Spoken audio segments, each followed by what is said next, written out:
The final match day of the year is before us. Is it time for us to see Altel Bayindir start in between the sticks for Manchester United? How exactly are we supposed to build on to the last performance against Aston Villa as we do say Happy New Year to every United lover out there? Welcome to the United Hotspot. My name is Webb and glad again to be here to talk about the club I love and the game I love. Now, Man United is having the last kick of the year away to Nottingham Forest, a team that really gave us some bit of headache in the first leg, but at a time when we are fully charged and motivated. Obviously, it's supposed to be, I think, an easier game for us than it was in the first leg where we struggled and fought from behind. Nearly the same performance we put on against Aston Villa is what we needed to be able to beat Nottingham Forest. It can't be the same, can it? But the question is, as we do come into the game, people are excited.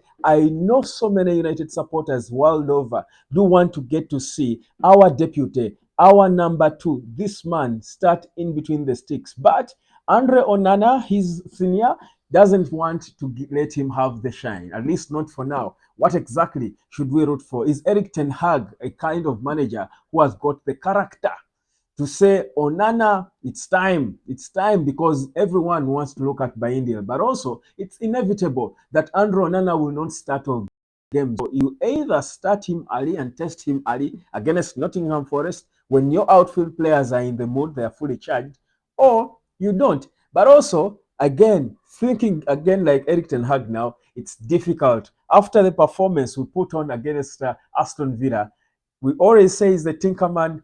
I wouldn't really feel so bad if Bayindir didn't start and maintained Andrew Onana because I just want to see if we can be consistent and put on such a performance in two consecutive games. So I think for tomorrow's game, whereas I've had suggestions that Bayindir should start, I think I'm for Onana.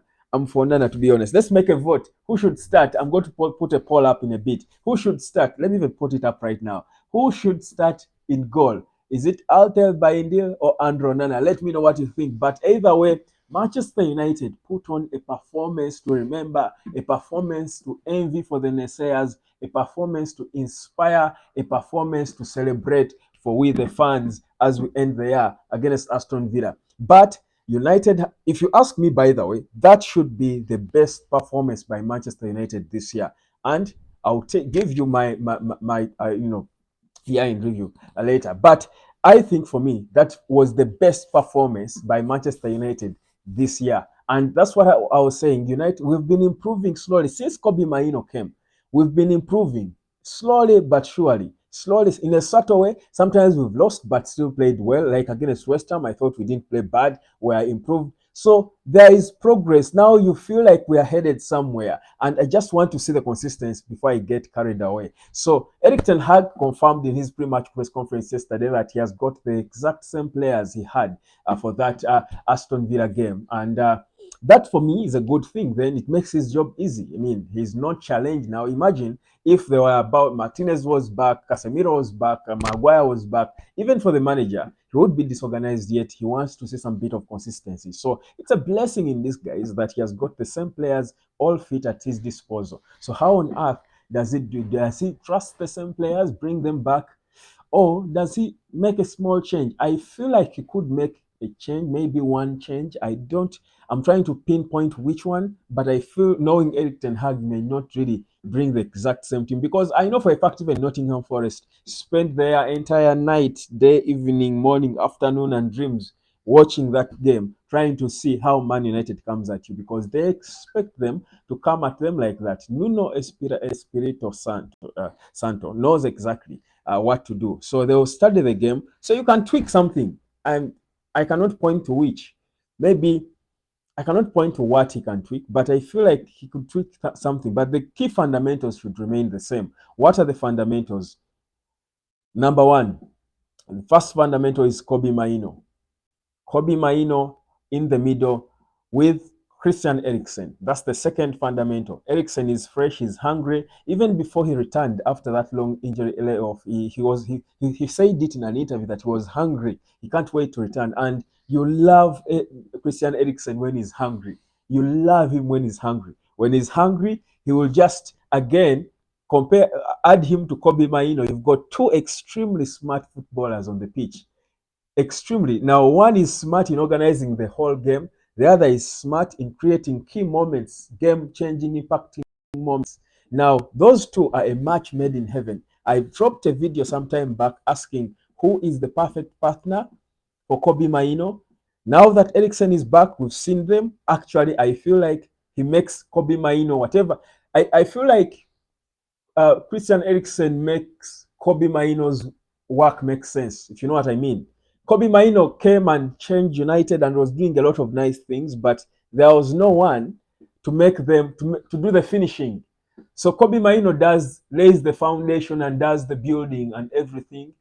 Christian Eriksen does the finishing. The two are a match made in heaven. Yeah, I hope that Eriksen can keep these levels because I've got no doubts about Kobbie Mainoo. He's a natural. These things are natural to him. Eriksen gets injuries, but also he's aging. But we know how smart he is. He's so sharp, and you love to see it. And that's why I keep saying Eriksen was the mastermind of that comeback against Aston Villa. Christian Eriksen. All your flowers, fam. All your flowers, sir. Legend. I loved Eriksen since he was at Spurs. Now that is the Eriksen I loved. So smart. He's not exactly as fast now and as bold to do stuff as he was then, but he's just even mature. He's class now. He's a class act. I love Christian Eriksen, by the way. Uh, so for me, that for me is a fundamental. That pair is a fundamental. I don't want to see Scott McTominay, and this is where my worry is. This is where I feel this stubborn Eriksen can tinker and start Scott McTominay in place of Eriksen. I hope it doesn't happen, but I feel like he can do it. I wouldn't be shocked if he did it. That would be painful.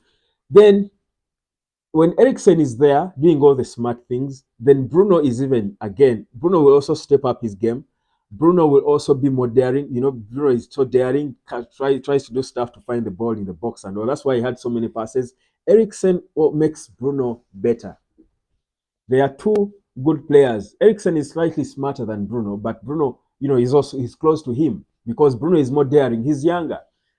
Bruno is a younger Eriksen, but Eriksen, of course, has always been smarter so he's more daring. So that's why he'll pass the ball more. So he complements him. They play well together. They bounce off each other so well. They communicate well. You love to see it. They make our midfield exciting. Now with Kobbie Mainoo, the young boy in the back, he's so comfortable.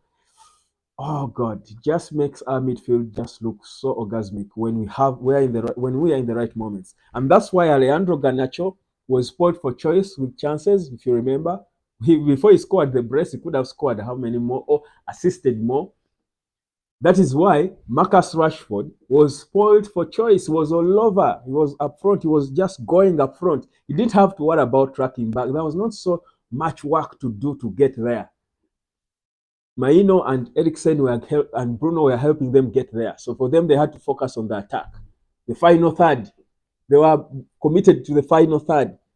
Rasmus Højlund was getting chances from the first minute to the last minute. That's why all throughout the game, we all felt Højlund could score. Honestly, I felt it. Because that's what you call a team. The chain is beginning to make sense. Now, if we can't keep that and improve on it, then we show that we can play, games consistently like that. For me, then that's a good thing because the problem Erik ten Hag has suffered for the longest time is not being able to come up with a starting 11, a definite starting 11, mostly because of injuries. And that's why when you look to the future, and this is why I say Happy New Year, the new year is seemingly going to be bright for United because with all these other injured players back, put Lisandro Martinez in that team, put Casemiro in that team, with Kobbie Mainoo, Lisandro Garnacho maintains his sharpness, improves on his sharpness and smartness. Alejandro Garnacho rather, and his decision making, knows when to make an assist and go for goal. They start now working together. Højlund is happy now. He scored his first goal. He's hungry. United is going to be the most orgasmic thing to watch. Trust you me. So I think, and now just to seal it off, and I'm now looking at the end game.